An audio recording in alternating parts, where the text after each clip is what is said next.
한편으로는 네. 이번 모친상 치르면서 뭔가 정치권의 민낯이 드러나는 부분도 있었던 네. 것 같거든요. 어떤 네. 부분이 특히 보이셨나요? 그러니까 일부 야권 의원들의 이제 모습에서 국민들 눈살을 찌푸릴 수밖에 없는데요. 왜 야당 일부 의원들이 계속 이런 이제 실수 내지는 국민들의 눈높이에 맞지 않는 이제 모습을 보이는지에 대해서 참 많이 걱정도 하시고요, 비판도 하세요. 그러니까 일부 이제 지금 우리 당이죠, 그러니까 우리 당 자한당의 일부 의원들 같은 경우에는 대통령의 이제 어머님 돌아가신 모친상에 대해서 왜 모시고 살지 않았냐 이런 이제 비판을 한다든지. 문재인 대통령이 모친상을 치르고 오늘 업무에 복귀를 했습니다. 박 의원께서도 그 조문을 위해서 부산 내려가신 걸로 알고 부산에 있는데 다녀왔습니다. 조문을 미처 이제 뭐 하지 못하셨다라고 예. 들었습니다. 어땠습니까, 분위기가? 그래서 철저하게 가족장으로 해야 되겠다는 생각을 오래전부터 대통령께서는 하셨던 것 같고요. 네. 그러한 대통령의 뜻을 또 당연히 따라야 하는 것이 참모를 했던 사람으로서 입장이었기 때문에 저희들도 정말 최근에 힘들어하시는 대통령님을 찾아뵙고 조문도 하고 위로도 드리고 싶었습니다만 네. 대통령의 뜻을 따르는 것이 맞겠다 이런 결론을 내려서 임종석 비서실장, 윤영찬 국민소통수석, 권혁기 춘추관장 저 이렇게 넷이 함께 갔다가 하루를 성당 주변에서 네. 기다렸습니다. 기다렸다 아침에 장례미사 하는 날 미사에는 저희가 들어갈 수도 있었습니다만 오히려 그거보다는 그냥 돌아가는 게 멀리서 네. 조의를 펴 돌아가는 것이 맞겠다 이렇게 하고 왔습니다. 근데 어쨌든 대통령으로서는 아마 이번 조국 사태나 여러 가지 정국으로 인해서 국민께 죄송스러운 마음이셨을 겁니다. 그런 와중에 모친상을 당하셨는데 네. 아무리 개인의 슬픔이 크다 하더라도 그러한 국민들의 아픈 마음, 아팠던 마음을 생각하신다면 이 모친상을 조용하게 그렇게 치르는 것이 국민께 대한 도리다 이런 생각을 하셨으리라 저는 그렇게 봅니다. 어쨌든 아주 그 작은 장례식 이런 것들을 통해서 대통령께서 국민에게 드리고 싶었던 그 마음에 저는 주목하고 싶습니다. 네, 조촐한 모친상 뭐 많은 분들의 귀감이 된 것 같은데 한편으로는 이번 모친상 치르면서 뭔가 정치권의 민낯이 드러나는 부분도 있었던 것 같거든요. 어떤 부분이 특히 보이셨나요? 그러니까 일부 야권 의원들의 이제 모습에서 국민들 눈살을 찌푸릴 수밖에 없는데요. 왜 야당 일부 의원들이 계속 이런 이제 실수 내지는 국민들의 눈높이에 맞지 않는 이제 모습을 보이는지에 대해서 참 많이 걱정도 하시고요, 비판도 하세요. 그러니까 일부 이제 지금 우리 당이죠, 그러니까 우리 당 자한당의 일부 의원들 같은 경우에는 대통령의 이제 어머님 돌아가신 모친상에 대해서 왜 모시고 살지 않았냐 이런 이제 비판을 한다든지 아니면 이제 또 홍문종 대표죠. 같은 분께서는 사실은 이 조문에서는 정치색을 떠나서 사실 정말 진심으로 조문을 해야 되는 것인데요. 이 대표 같은 경우에는 사실 문재인 대통령께서 정치권 인사 아무도 조문 안 받으시겠다고 했어요. 측근까지도 이제 그랬는데 그 와중에서 야당 대표들에게는 그래도 예의를 차려서 이제 조문을 받겠다라고 했는데 그 와중에 이제 사실은 당내 갈등의 문제를 해소하기 위한 그런 당내 여러 가지 권력 문제를 해소하기 위한 그 방편으로 조문 정치를 이용한 것이 아닌가라는 것 때문에 눈살을 많이 찌푸리고 있습니다. 위로와 추모가 돼야 되는 상황을 또 정치적으로 이용했다라는 면에서 그만큼 많이 비판을 받고 있는 것 같아요. 네, 그러니까 인륜이라는 측면에서 가장 그것이 잘 드러나는 게 바로 이렇게 상대방이 슬픔을 당했을 때 함께 슬퍼해주고 기쁜 일이 있을 때 함께 기뻐하는 일인데요. 정치권은 사실 상대 정당이 좋은 일이 생겼을 때 같이 기뻐해주기는 쉽지는 않지만요. 안 좋은 일, 어려운 일이 생겼을 때 함께 깊이 진심으로 슬퍼해주고 위로해줄 수 있는 그 정도의 인륜의 바탕을 둔 정치는 좀 돼야 되지 않나라는 생각이 듭니다. 민 의원의 오늘 그 의상이 검정색인 것도 그런 느낌이 아닌가 저는 그렇게 생각을 하면서 그 북한 김정은 위원장이 친필 조의문을 보내서 또 화제가 됐는데 문제는 그와 시간이 얼마 뒤에 초대형 방사포로 도발을 해서 과연 이게 어떤 의도인지 굉장히 많은 논란이 됐고 비판의 목소리도 실제로 나왔습니다. 각 당의 입장을 좀 들어보고 오겠습니다. 최소한의 예의도 없는 상중 도발입니다. 상중 도발을 강력히 규탄하고 또 엄중히 경고합니다. 북한의 대남 제스처가 얼마나 기만적인 것인지, 그리고 북한이 우리를 얼마나 우습게 보는지 여실히 드러났습니다. 국가 정상으로서의 예의는 지키겠지만 여전히 남한을 협상 파트너로는 인정하지 않겠다고 하는 의미가 아닌가 싶습니다. 대한민국을 무시하는 북한의 태도는 최근 금강산 관광시설 철거 문제에서도 고스란히 나타났습니다. 과연 그 시점이 어떻게 되느냐. 그러니까 정용 청와대 국가안보실장은 대통령이 청와대 복귀한 이후에 북한이 방사포를 쐈다라고 얘기를 하는 거고, 아니면 뭐 친필 조의문을 보내고 그 동시에 얼마 지나지 않아서, 그러니까 실제로 문 대통령이 아직 상을 마치지 않은 상황에서 네. 뭐 방사포를 쐈다 이러면 이것도 문제가 되는 거 아닙니까? 이거 가지고 논란이 꽤 있는 것 같습니다. 좀 아까 각 당의 반응을 보니 상중 도발을 규탄한다 이렇게 말씀을 하시는 취지가 있는데 네. 예. 상중 도발이 아니라 도발 자체는 다 규탄을 해야죠. 네. 예. 저는 이 시점에서 좀 한 말씀 드리고 싶은 것은 지금 북한의 도발이 이제 계속 이어지고 있지 않습니까? 예. 북한은 계속 그 핵 능력이나 이런 것들을 계속해서 꾸준하게 증강시켜 갈 겁니다. 지금도 증강시키고 있다고 봐야 됩니다. 예. 그렇기 때문에 북미 회담을 통한 북한 문제의 해결이 하루빨리 돼야 되는데, 북한은 그 해결 타협 시점에서 자기들이 그 어떤 발언권 이런 것들을 높이기 위해서 능력을 더 키울 필요가 있다고 생각하고 계속 하고 있는 것이거든요. 네. 저런 도발도 그런 차원에서 계속 되어지고 있는 것이고요. 또 어떻게 보면 사실은 북한이 이렇게 상중인데도 도발을 하는 것은 그만큼 북한이 북미 정상회담을 통한 이 타결을 연내에 마무리 짓겠다는 조급함을 좀 드러내는 표현이라 저는 그렇게 읽고 있습니다. 예.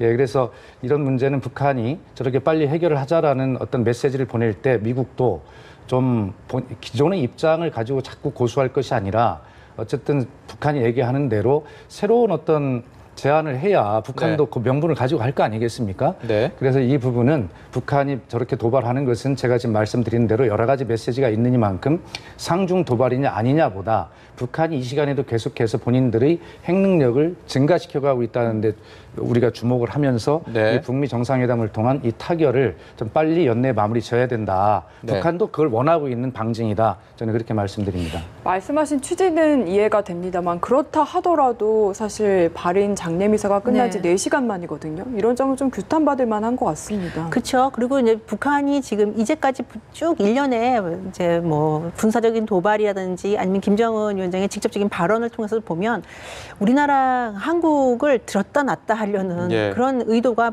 이제 확연하게 보이고 있고요. 네. 뭐 상중이다 아니다는 북한에게는 고려 사항이 아닌 거죠.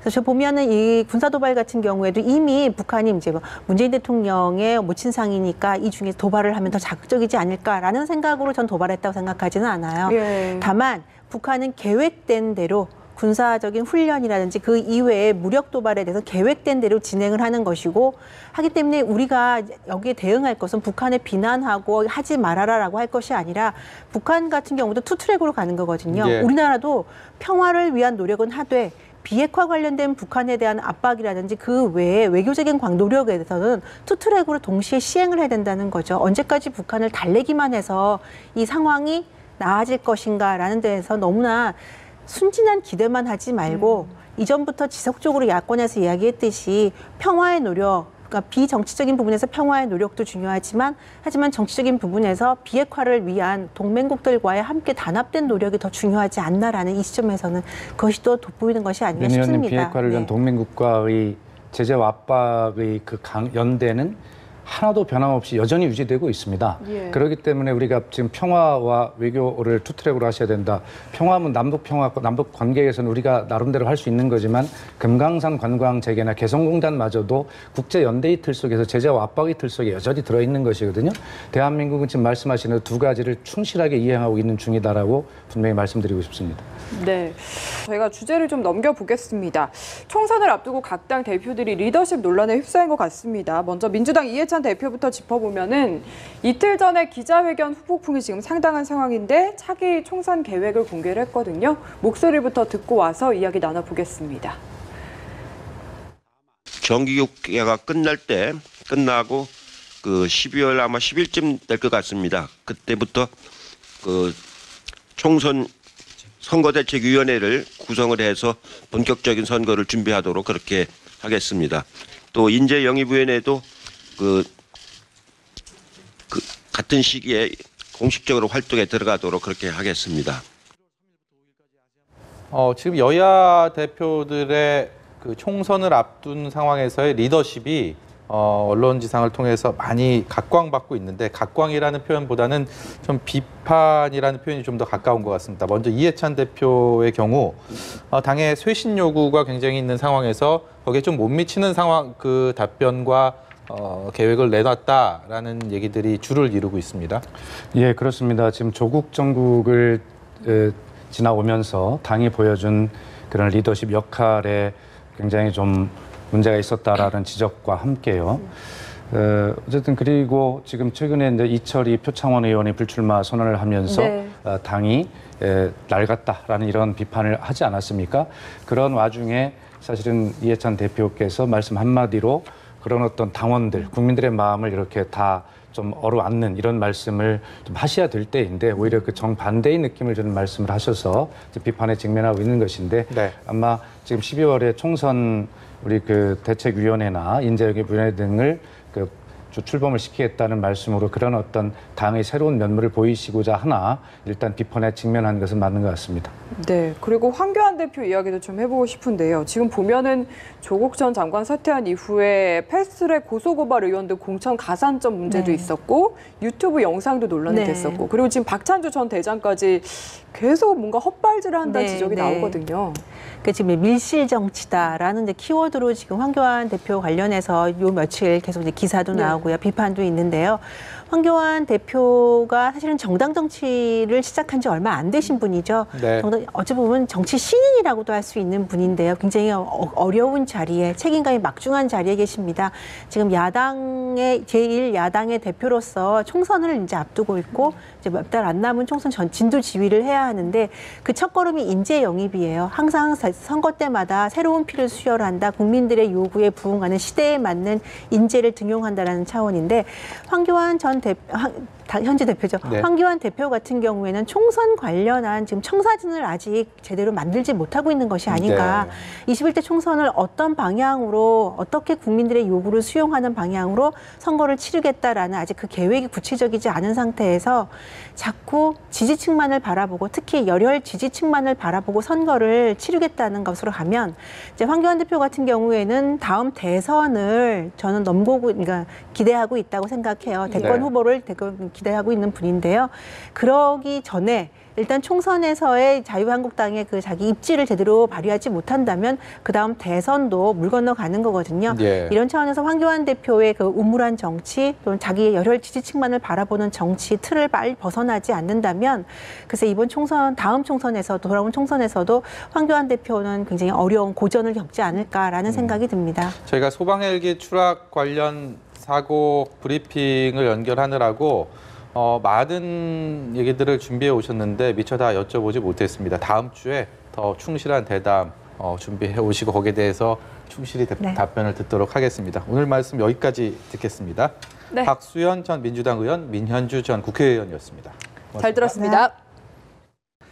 어머니와 아들의 관계가 그렇게 애틋하지 않은 관계가 어디 있겠습니까? 많은 문 대통령은 특히 더 어머니와 관계에서 남다른 그런 관계, 그다음 그 소외 여러 가지가 있을 텐데요. 네. 네, 저희가 뭐 언론을 통해서 보도를 통해서도 많이 그런 소식들을 전해드렸는데 네. 유 의원께서 보시는 그런 소외가 뭐가 있을까요? 네. 뭐 현직 대통령 재직 중 모친상을 당한 일도 처음이고 예. 네. 또 법규상 뭐 현직 대통령 부모 상에 대한 의전이 없기 때문에 네. 조촐하게 가족들 중심으로 오늘 발인을 마친 것으로 알고 있습니다. 문재인 대통령이 이남 삼녀의 둘째이고 장남이죠. 예. 장남들이 어머니에 대해서 가지고 있는 그런 느낌이 있을 거라고 생각하는데 19대 국회의원을 같이 지내던 어느 시점에 어떤 자리에선가 문재인 대통령이 어머니 말씀하시는 걸 들은 적이 있었어요. 네. 제 느낌이 그랬는지, 왜냐하면 저도 돌아가신 어머니 생각하면 울컥하거든요. 네. 눈가가 좀 촉촉해진다는 느낌을 제가 받았습니다. 근데 그럴 수밖에 없는 것이 강화동 여사는 1950년 이제 흥남철수 때 네. 함경도에서 거제도로 내려와서 평생 사시면서 북쪽에 두고 온 가족들을 그리워하면서 사셨고 또 일찍 혼자 되셔서 연탄 배달, 행상 좌판으로 이남 삼녀를 훌륭하게 키워내셨습니다. 예. 그래서 이제는 좋은 곳에서 먼저 가신 가족들 만나서 네. 안식을 취하셨으면 좋겠다는 마음을 가졌습니다. 네, 가족상으로 조촐하게 치른 점도 그렇고 그동안 생전에 계시던 병원이 굉장히 소규모고 또 대통령의 어머니가 입원해 있다는 사실을 병원 내부에서 거의 몰랐다고 합니다. 이런 점도 좀 의미가 있어 보이는데요. 그러니까 아마 가족장으로 조촐하게 치르게 된 거에는 바로 그 고인의 그런 평생의 삶, 그것도 이 반영된 게 아닌가 싶고요. 어쨌든 그 문 대통령께서 말하자면 노블레스 오블리주를 몸소 실천하시는 방식으로 이렇게 어머니를 보내드린 이거에 대해서 저는 개인적으로 굉장히 높이 평가해 드리고 싶고요. 일단 그 문 대통령 그 가정사를 보면 우리 몇 년 전에 그 상영됐었던 국제시장 예. 의 스토리하고 굉장히 닮아 있다. 그래서 실향민 가족이면서도 또 홀로, 그러니까 일찍이 좀 홀로 되셔서 그 5 자녀를 키우시면서 고생을 하셨고 우리 현대사의 질곡을 다 몸으로 겪어내신 뭐 그런 삶이었어서 아마 그 오래 장수는 하셨지만 그래도 보내드려야 되는 문 대통령 마음이 어떨지는 뭐 제가 충분히 짐작은 못하지만 그래도 어느 정도는 짐작이 될 것 같습니다. 네.